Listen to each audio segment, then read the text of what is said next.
الحمد لله وكفى وسلام على عباده الذين اصطفى أما بعد فأعوذ بالله من الشيطان الرجيم بسم الله الرحمن الرحيم قل هل يستوي الذين يعلمون والذين لا يعلمون وقال النبي صلى الله عليه وسلم فقيه واحد أشد على الشيطان من 1000 عابد أو كما قال عليه الصلاة والسلام اللهم صل على محمد وعلى آل محمد كما صليت على إبراهيم وعلى آل إبراهيم إنك حميد مجيد اللهم بارك على محمد وعلى آل محمد كما باركت على إبراهيم وعلى آل إبراهيم إنك حميد مجيد জামিয়া ইসলামিয়া দারুল উলুম বদরপুর আয়োজিত মহতী ইসলামী মহাসম্মেলনের মহতারাম সাদার মহতারাম সভাপতি উপস্থিত হযরত বুজুর্গ উলামায়ে কেরাম সম্মুখপানে সমবেত দিন প্রিয় ইসলাম প্রিয় দিনদার ইমানদার মুমিন মুসলমান ভাইরা পর্দার আড়াল থেকে আলোচনায় শামিল মা বোনেরা বিশ্বজগতের মালিক বিশ্ব প্রতিপালকের বিশ্ব দরবারে কালিমাতুশ শুকর যে মহান রব্বুল আলামিন অত্যন্ত দয়া করে মায়া করে ভালোবেসে রহমতি বরকতি জান্নাতের টুকরা বাগানে উম্মতের উলামায়ে দ্বীনদের সোহবতে জিকিরের মজলিসে নসিহাতের মাহফিলে দাওয়াত ও তাবলীগের নিসবতে আল্লাহ আমাদের আশার বসার তৌফিক দান করেছেন। কালিমাতুশ শুকর পড়ি, শুকরিয়া আদায় করি, মুহাব্বতের সাথে বলি আলহামদুলিল্লাহ। বুজুর্গ হযরত উলামায়ে কেরাম উপস্থিত রয়েছেন, একের পর এক বড় বড় মুফাসসিরে কোরআন হযরতগণ, আমাদের আকাবির হযরতগণ উপস্থিত হবেন। ওনারা গুরুত্বপূর্ণ নসিহত একের পর এক করবেন। আমি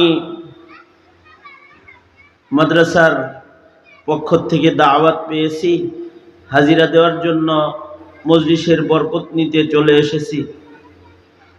মুহতারাম সাহেব হুজুর ফারুকী সাহেব দামাত বরকাতুহুম, উনি আরব দেশে ইকামত করনেওয়ালা মানুষ, দেশে গুমনাম হয়ে থাকেন। এখানে আসার পরে ওনার সাথে ওই কথা বলতে বলতে এমন অবস্থা যে শেষ পর্যায়ে দেখি যে উনি যখন আমাদের মাদ্রাসাতে, আমি যে মাদ্রাসায় পড়তাম ওই মাদ্রাসায় আমার এক দুই বছর আগে উনি ওই মাদ্রাসায় পড়তেন, একই সাথে পড়ালেখার জমানাটাও কাটছে। বহরহাল আশরাফ আলী রহমতুল্লাহ আলাইহি ওনার সাহেবজাদার মাধ্যমে মাদ্রাসার দাওয়াতটা রাখা ছিল, ওয়াদা ছিল, উপস্থিত হয়েছি। সংক্ষেপে কিছু কথা। মানুষের জীবনে পথ চলার জন্য দুই ধরনের চোখ আছে। একটা চোখ হলো চর্মচোখ, যা দিয়ে মানুষ দুনিয়ার রাস্তা চলে, এটা হলো চর্মচোখ। চর্মচক্ষু যার আছে তার পথ চলতে কারোর সাহায্য নিতে হয় না। আর যদি চর্মচক্ষু কারোর না থাকে তখন তাকে এই এই এই এই কথা কইেন না। চর্মচক্ষু যাদের আছে তাদের কারোর সাহায্য সহযোগিতা নিতে হয় না, পথ চলতে সে নিজের চোখে দেখে দেখে চলতে থাকে। যার চর্মচোখটা নাই তার কিন্তু আরেকজন চক্ষুওয়ালার দ্বারস্থ হতে হয়। এবং দেখবেন অন্ধরা যখন ভিক্ষা করে, যার চোখ নাই, পথ চলে, তখন তার সামনে আরেকজন চক্ষুষ্মান মানুষ তাকে চালায়া নিয়ে যেতে হয়। প্রশিক্ষণের মাধ্যমে এখন অন্ধরাও পথ চলে। যখন অন্ধগুলো আবার শিক্ষিত হয়ে যায়, চোখ না থাকলেও তার এমন কিছু ইলম হাসিল হয়ে যায় যে ইলমের দ্বারাই সে রাস্তাও চলে না, শুধু কোরআনও পড়ে, হয়ে যায় না? চোখ নাই কিন্তু এমএ পাস, চোখ নাই কিন্তু হাফিজুল কোরআন, চোখ নাই কিন্তু বুখারী শরীফও পড়ে, আছে না নাই? অন্ধদের স্কুল আছে, অন্ধদের কলেজ আছে। গত কয়েকদিন আগে আমি সিলেটে এক মাদ্রাসায় গেলাম, ওখানে প্রায় 250-300 অন্ধ ছেলে আছে, তারা লেখাপড়া করে। এদের কেউ কেউ হাফিজে কোরআন এবং কিতাবখানায় পড়ে। তো কথার কথা, চোখ যদি না থাকে তাইলে তার দুনিয়ার পথ চলা কষ্ট। চর্মচোখের দ্বারা দুনিয়ার পথ চলা যায়। আমাদের তো এই দুনিয়ার জীবনই শেষ না, আমাদের সামনে আরো 2টা আলম আছে। একটা আলমের নাম আলমে বারজাখ, আর একটা আলম হলো আলমে আখিরাত। আলমে আখিরাতে জান্নাতের পথে চলতে আর একটা চোখ লাগে, যেই চক্ষুটা হলো ইলম ও হিকমতের চোখ, ইলমে দ্বীনের চোখ। ইলমে দ্বীনের চোখ যদি কারোর থাকে তাহলে সে নিরাপদে আখিরাতের পথ চলার শক্তি অর্জন করে এবং সে জান্নাতের পথে নিরাপদে চলতে পারে। এই কারণেই তলাবুল ইলমি ফারিদাতুন আলা কুল্লি মুসলিম, সকল মুসলমানের উপরে ইলমি দ্বীন শিক্ষা করা ফরজ। কারণ ইলমি দ্বীন ব্যতিরেকে আখিরাতের পথ চলা সম্ভব নয়। আখিরাতের পথ চলতে জায়েজ না জায়েজ শিখতে এবং জান্নাত জাহান্নামের সুস্পষ্ট পথ দেখতে যে ইলমটার জরুরত, সেই ইলমটার নাম হলো ইলমে দ্বীন।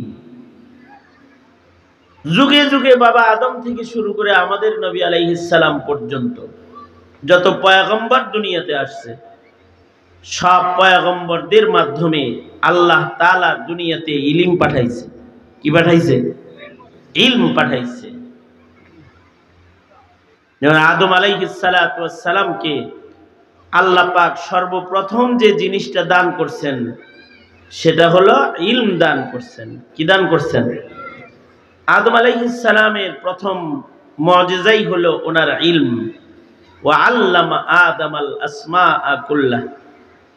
আদম আলাইহিস সালাতু ওয়াস সালামের সিনার মধ্যে আল্লাহ তাআলা সকল দুনিয়ার আসবাব সবকিছুর ইলম আল্লাহ তাআলা বাবা আদমকে দিয়ে দিয়েছেন।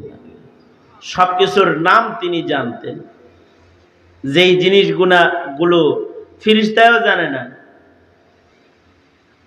কেউ জানতেছে না, কিন্তু আল্লাহ তাআলা ইলমের মাধ্যমে বাবা আদমকে এই দৌলত দান করে, ইলমের মাধ্যমে আল্লাহ তাআলা বাবা আদমকে মর্যাদা দান করেছেন এবং ফেরেশতাদেরকে হুকুম করেছেন উসজুদু লি আদম, আদমকে সিজদা করো। তা বাবা আদম থেকে শুরু করে আমাদের নবী পর্যন্ত যত পয়গম্বর আসছে, সকল পয়গম্বরকে আল্লাহ তাআলা ইলম ও হিকমত দান করছেন, ইলম দান করছেন। সব নবীরা আকাশ থেকে আসমান থেকে ইলম নিয়ে পৃথিবীর মাটির উপরে আগমন করেছে মানবদেরকে জান্নাতের পথ দেখাইতে, আল্লাহ পাওয়ার পথ দেখাইতে। আমাদের নবী আলাইহিস সালামেরও বহু মুজিজা আছে আমাদের নবীজির, কিন্তু আমাদের নবীজির এক নাম্বার মুজিজা হলো নবীজির ইলম। আল্লাহু আকবার বলেন। নবীজির এক নাম্বার মুজিজা কি? ইলম। নবীজির ইলম হলো নবীজির এক নাম্বার মুজিজা। আল্লাহর রাসূলকে আল্লাহ তাআলা কত ইলম দান করেছেন। قال رسول الله صلى الله عليه وسلم أوتيت علم الأولين والآخرين। আল্লাহর রাসূল বলেন, আল্লাহ তাআলা আমাকে আউয়ালিন ও আখিরিনের সব ইলম আল্লাহ তাআলা আমাকে দান করেছে। ইলম, পূর্বের ইলম, অতীতের ইলম, মুস্তাকবিল ভবিষ্যতের ইলম, একেবারে জান্নাত পর্যন্ত যত ইলম আছে সব ইলম আল্লাহ তাআলা আমাদের নবীজিকে দান করছেন। নবীজির ইলম বেশি, নবীজির মর্যাদা বেশি। আমাদের নবী শ্রেষ্ঠ নবী, আমাদের নবী শ্রেষ্ঠ আলেম, আমাদের নবী শ্রেষ্ঠ রাসূল, আমাদের নবী সাইয়্যিদুল মুরসালিন। নবীজির ইলমও সর্বোচ্চ। তো এই কারণে নবী আলাইহিস সালাতু ওয়াস সালামের ইলম যেটা আল্লাহর রাসূল রেখে গেছেন, এই ইলমের উপর দিয়ে পৃথিবীর বিজ্ঞান শিক্ষা যতই উন্নত হবে, নবীজির রেখে যাওয়া ইলমের উপরে উঠতে পারবে না। কারণ নবীজির ইলমটাই তো মুজিজা। নবীজিকে আল্লাহ তাআলা সব ইলম দিয়েছেন। তো এই কারণে পৃথিবীর বিজ্ঞান জাগতিক শিক্ষার চরম উন্নতির পরেও এই দুনিয়ার সব ইলম কোরআনের ইলমের কাছে পরাজিত, মুহতাজ। কারণ আল্লাহর রাসূলকে আল্লাহ তাআলা সর্বোচ্চ ইলম দান করেছে। ইলমের দ্বারাই মানুষ আখিরাত চলবে, আখিরাতের পথ চলবে। ইলমের দ্বারা শয়তানের ওয়াসওয়াসা থেকে বাঁচবে। ইলমের দ্বারা আল্লাহ পাকের অপছন্দ এটা জানবে। ইলমের দ্বারা আল্লাহ পাক যেটাকে হারাম করেছেন সেটাকে চিনবে, আবার আল্লাহ যেটা হুকুম করেছেন হুকুমটাকে জানবে। ইলমের দ্বারা মানুষ জান্নাতের পথ চলবে। মানুষ যেন কিয়ামত পর্যন্ত, জান্নাত পর্যন্ত, নবীর উম্মত যেন জান্নাত পর্যন্ত ইলমের আলো দিয়া চলতে পারে এবং পৌঁছতে পারে। কিয়ামত পর্যন্ত আল্লাহ তাআলা আমাদের নবী সাইয়্যিদুল মুরসালিন মুহাম্মাদুর রাসূলুল্লাহ সাল্লাল্লাহু আলাইহি ওয়াসাল্লামের ইলমকে জমিনে হেফাজত করার জিম্মাদার আল্লাহ তাআলা নিজে হয়েছেন। আল্লাহ নিজে এটাকে হেফাজতের জিম্মাদারি নিয়েছেন। কারণ আমাদের নবীজি তো শেষ নবী। আমাদের নবীজির পরে কিয়ামত পর্যন্ত আর কোনো নবী নাই। তাইলে এই উম্মত কিয়ামত পর্যন্ত যে চলবে, মূর্খতার সবলে যদি আক্রান্ত হয়, এরা জান্নাত দেখবে কেমনে? এ কারণে নবীজির রেখে যাওয়া ইলমকে হেফাজত করার দায়িত্ব, জিম্মা আল্লাহ তাআলা নিজে নিয়ে গেছেন। এবং জমিনে ইলমের হেফাজত আল্লাহ তাআলা আল্লাহর পক্ষ থেকেই করবেন। তবে দুনিয়ার মাটিতে যারা নিজেদের চেষ্টা এবং মেহনতের মাধ্যমে ইলমের সাথে নিজেরা সম্পৃক্ত হয়ে যাবে, আল্লাহ তাআলা তাদেরকে ইলমের নিসবতের কারণে আল্লাহর কাছে আল্লাহ তাআলা সম্মান দান করবেন। এ কারণে কেউ যদি ইলম শিখে তাহলে সেও দামি হয়ে যায়। যে ইলম শিখে ফেলে সে নায়েবে নবী হয়ে যায়। নায়াবাতের চেয়ার, মসনদ আল্লাহ তাআলা ইলম শিখনেওয়ালাকে দান করে। ইলম যদি কেউ নিজের সন্তানকে শিখায় তো আল্লাহ তাআলা এই মা বাপরেও সম্মান দান করে। ময়দানে মাহশারে আল্লাহ তাআলা নিজের প্রজন্মকে ইলম শিখানোর পুরস্কার হিসেবে, আল্লাহর রাসূল বলেন, পিতা মাতাকে আল্লাহ তাআলা আল্লাহর পক্ষ থেকে নূরের তাজ পরায়া দিবে, পুরস্কৃত করবে, যেই নূরের তাজের আলো সূর্যের আলোর চাইতে বেশি ভালো হবে। কেন? ওই যে ইলমের সাথে লাগার মেহনত করছে। তবে ইলম নিজের শক্তিতে অর্জন করা সম্ভব নয়। ইলমে দ্বীন আল্লাহ পাকের সিফাত ও নূরের নাম। এ কারণে ইলম আল্লাহর কাছে চাইতে হয়, শুধু চেষ্টা করে আলেম হওয়া যায় না। এ কারণে বহু মানুষ চেষ্টা করে কিন্তু সে ইলম পায় না। বহু মা বাবা চেষ্টা করে নিজের সন্তানরে আলেম বানাইতে পারে না, মান্যত মেনে থুয়ে দেয় কিন্তু আলেম হয় নাই। আবার অল্প চেষ্টায় কাউকে কাউকে আল্লাহর পক্ষ থেকে আল্লাহ তাআলা ইলম দেয়, মিল্লাদুন্না ইলমা। আবার ইলম যারা অর্জন করে তারা আল্লাহর কাছ থেকে ইলম চায়া লয়। আমাদের নবীজিকেও আল্লাহ তাআলা ইলমের জন্য দোয়া শিখাইছেন, দোয়া করতে বলেছেন, ওয়াকুর রব্বি জিদনি ইলমা। হে আমার প্রতিপালক, আপনি আমাকে ইলম দান করেন। আমাদের নবীজিকেও আল্লাহ তাআলা নির্দেশ করতেছেন, নবী আপনি আমার কাছে ইলম চান। আল্লাহু আকবার বলেন। কারণ হলো ইলম আল্লাহ না দিলে বান্দা পাবে না।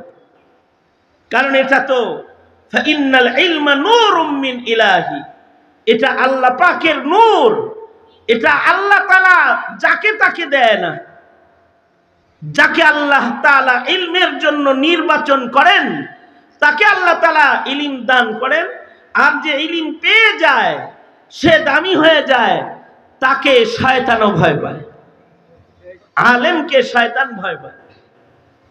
কতটুকুন ভয় পায়? আল্লাহর রাসূল সাল্লাল্লাহু আলাইহি ওয়াসাল্লাম বলেন, ফাকিহুন ওয়াহিদুন আশাদ্দু আলা শাইতানি মিন আলফি আবিদিন। 1000 আবেদের চাইতে একজন আলেম শয়তানের জন্য বেশি ভয়ঙ্কর।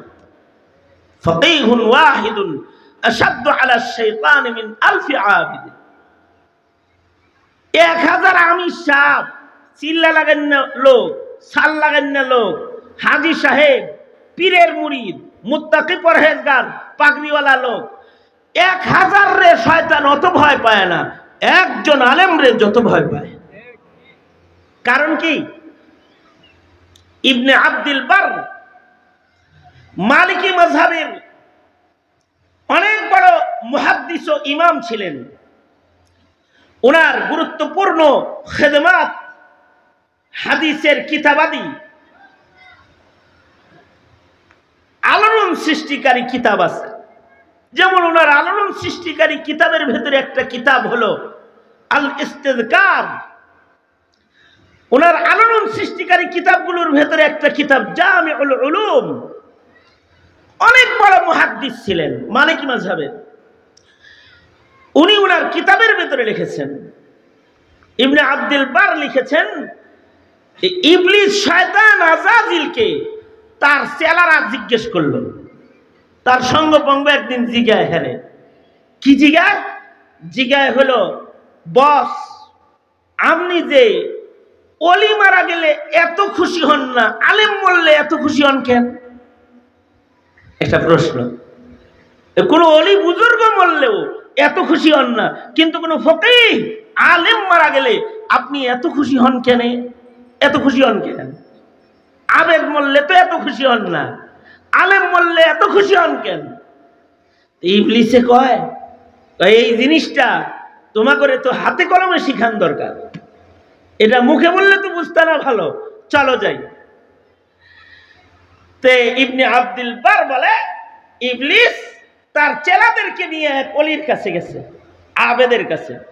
আমার সামনের কথাগুলা বুঝার আগে একটা কথা আগে বুঝেন, সেটা হলো এই, আপনাদের এলাকায়, এই এলাকায় মুরগিতে ডিম পারে তো নাকি? আপনাদের এলাকার মুরগি ডিম পারে না, খালি হাঁসে পারে ডিম? হ্যাঁ, আচ্ছা, একটা মুরগির ডিম কত বড় হবে আর কত কেজি হবে? মিনিমাম 10 কেজি তো বটেই আপনাদের এলাকার গুলা। হ্যাঁ, কিরকম বড় হইব? এত বড় 2 হাতে ধরতে হইব নাকি? হ্যাঁ, একটা মুরগির ডিম কতটুকুন বড়? ছোট্ট, যা মুঠের ভেতরে আয়াত্তে এসে যাবে। কিছু দেশি মুরগির ডিমের সাইজ তো এত ছোট হবে যে এটা হাতের তালুতে নিলে, মানুষের বড় হাত হইলে এটার তালুর ভিতরে ওটা ঢাইকা যাবে। ঠিক না ভাই? ঠিক। এই কারণে দেশি মুরগি এখন আর অনেকে পালতেও চায় না, ডিম ছোট ছোট হয়। এই গৃহস্থের অনেক রাগ যে তোরে এত আদর করে পালি, তুই ছোট ছোট ডিম দেশ। গৃহস্থ তো এটা চিন্তা করে না, এই ছোট ডিমটা পারতেই যে হ্যার কত কষ্ট গেছে। এই ছোট্ট ডিম যেটা মুরগি পারে, আল্লাহ পাকের নিয়ামত, প্রতিদিন একটা করে ডিম দেয়। ডিমটা যেহেতু ছোট, ডিমের ভেতরের জায়গাটাও তো ছোটই, নাকি বলেন? ভেতরে অবস্থান করে একটা কুসুম, ছোট্ট একটু জায়গা। আর এইটা যেই খোসার আবরণে পেঁচায় থাকে, আবরণটা এত হালকা যে এটা ভাঙতে কোনো হাতুড়ি বা অন্য কোনো পাথরের দরকার পড়ে না। এটারে টোকা দিলে কি হয়ে যায়? ভেঙে যায়। এবার ডিমের অবস্থান ও অবস্থা কিছুটা মাথায় আইছে, তো আগে থেকে আইছে, আমি তাকরার করলাম আর কি। এবার আরেকটা বিষয়ে একটু তাকরার। ডিমটা এত ছোট, ভেতরের জায়গাও ছোট, খোসা আবরণটাও ছোট, টোকা লাগলে ভেঙে যাবে। অনেক সময় আওয়াজ হইলেও ভেঙে যায়। মানে ডিম আছে, পাশে কোনো জবরদস্ত কোনো আওয়াজ হইছে, আওয়াজ যদি যে আঘাত করে তো ডিম ভেঙে যায়। আমি নিজের চোখে একবার এরকম ঘটনা দেখছি। সেটা হলো ওই ডিমের গাড়ি একটা সামনে আছে, আর একটা গাড়ি পাশে আছে, দুই গাড়ি একসাথে যাইতেছে, আমার গাড়ি পিছনে। এই পাশের গাড়ির চাক্কা পাঞ্চার হয়েছে, চাক্কা ফাইটে গেছে আর কি। চাক্কা যখন ফাটছে, বাতাসটা যে আওয়াজ হয়ে বেরিয়েছে না, এই আওয়াজে ডিমের গাড়ির ডিম ভেঙে গেছে। বুঝলেন না এই কথাটা? এই হলো ডিমের হালাত। তার তুলনায় এই আসমানটা কত বড়! আল্লাহু আকবার বলেন জোরে করে, আরো জোরে আওয়াজ করে বলেন আল্লাহু আকবার, জোরে করে বলেন। এক আসমান কত বড় তা তো জানি না, তাহলে 7 আসমানের এরিয়া কত বড় তাও তো আরো জানা নাই। এই বিশাল 7 তবক আসমান আর 7 তবক জমিন কত বড়! আর এই আসমান জমিনের মাঝখানে মহান আল্লাহ কত কিছু রেখেছে, যার কিছু চোখে দেখেছি, কিছু দেখি নাই। সব দেখার কায়দা ও হায়াতে আপনার আমার নাই। প্রথম আসমানের নিচের দৃশ্য কিছু দেখলেও দ্বিতীয় আসমান আমাদের নবী ছাড়া আর কেউ দেখে নাই। তৃতীয় আসমান আমাদের নবীজি ছাড়া আর কেউ দেখে নাই। সপ্তাকাশ পর্যন্ত, সপ্তাকাশের উপরের মসজিদ বাইতুল মামুর রাসূল দেখেছেন, কিন্তু দুনিয়ার আর কোনো মানুষ দেখে নাই। এত বড় বিশাল আসমান ও আসমানের ভেতরে কত কিছু আল্লাহ তাআলা বানাইছেন, এটার আয়তন দেখা তো, ধরা তো দূরের কথা, মানব আকল দিয়া এটার আয়তন মাপার মতো আকল মানুষের নাই। শুধু আসমান জমিনের কথা মাথায় আসলেই জবান দিয়ে বের হয়, এগুলো বানাইছেন আল্লাহ। মান খালাকাস সামাওয়াতি ওয়াল আরদ সায়াকুলুনা আল্লাহ। এটা কে বানাইছে? এটা শুধু মুমিনে বলে আল্লাহ বানাইছে তা না। ইহুদ নাসারা কেউ যদি জিজ্ঞায়, বিজ্ঞানের জনক যারা, তাদেরকেও যদি জিজ্ঞেস করা হয় এগুলো কে বানাইছে, তারা বলবে এগুলো বানাইছেন আল্লাহ। আল্লাহ বানাইছেন। কত বড় এটা বলতে পারবে না, বলবে আল্লাহু আকবার। শুধু আল্লাহ কত বড়, আল্লাহর আসমান কত বড়। এই যে গোল করে আকাশ বানায় রাখছেন, একটা তারকা ঝরে পড়ে নাই, কোনো আওয়াজে ফাটে নাই, কারোর নিক্ষিপ্ত তীর সেখানে পৌঁছে নাই। আজও পর্যন্ত কোনো ত্রুটি এই আসমান জমিনের সৃষ্টির মাঝখানে আকাশে কোনো ফাটল আমরা পাই নাই, পাবেও না। যদি দেখতে থাকি সকলে মিলে, তাতে এর ভেতরে কোনো ফুটা ফাটিয়ে আমাদের নজরে পড়বে না। এত বড় বিশাল আসমান।